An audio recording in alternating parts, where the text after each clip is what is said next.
تو اگر آپ چاہتے ہیں کہ آپ کے گھر کی ضروریات پوری ہوں تو آپ اپنے رزق میں برکت پیدا کیجئے، اپنے مال میں برکت پیدا کیجئے۔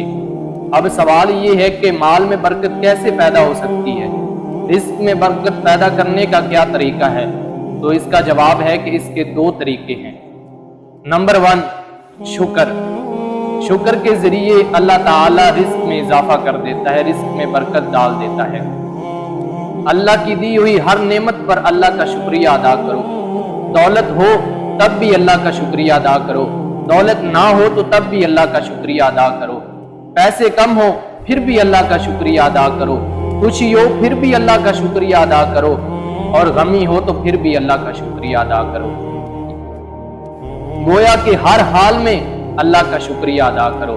جب تم ہر حال میں اللہ کا شکر ادا کرو گے تو اللہ تعالیٰ کا فرمان ہے لَإِن شَكَرْتُمْ لَأَزِيدَنَّكُمْ، فرمایا اگر تم میری نعمتوں پر شکر ادا کرو گے تو میں تمہاری نعمتوں میں اضافہ کر دوں گا، میں تمہارے رزق میں اضافہ کر دوں گا۔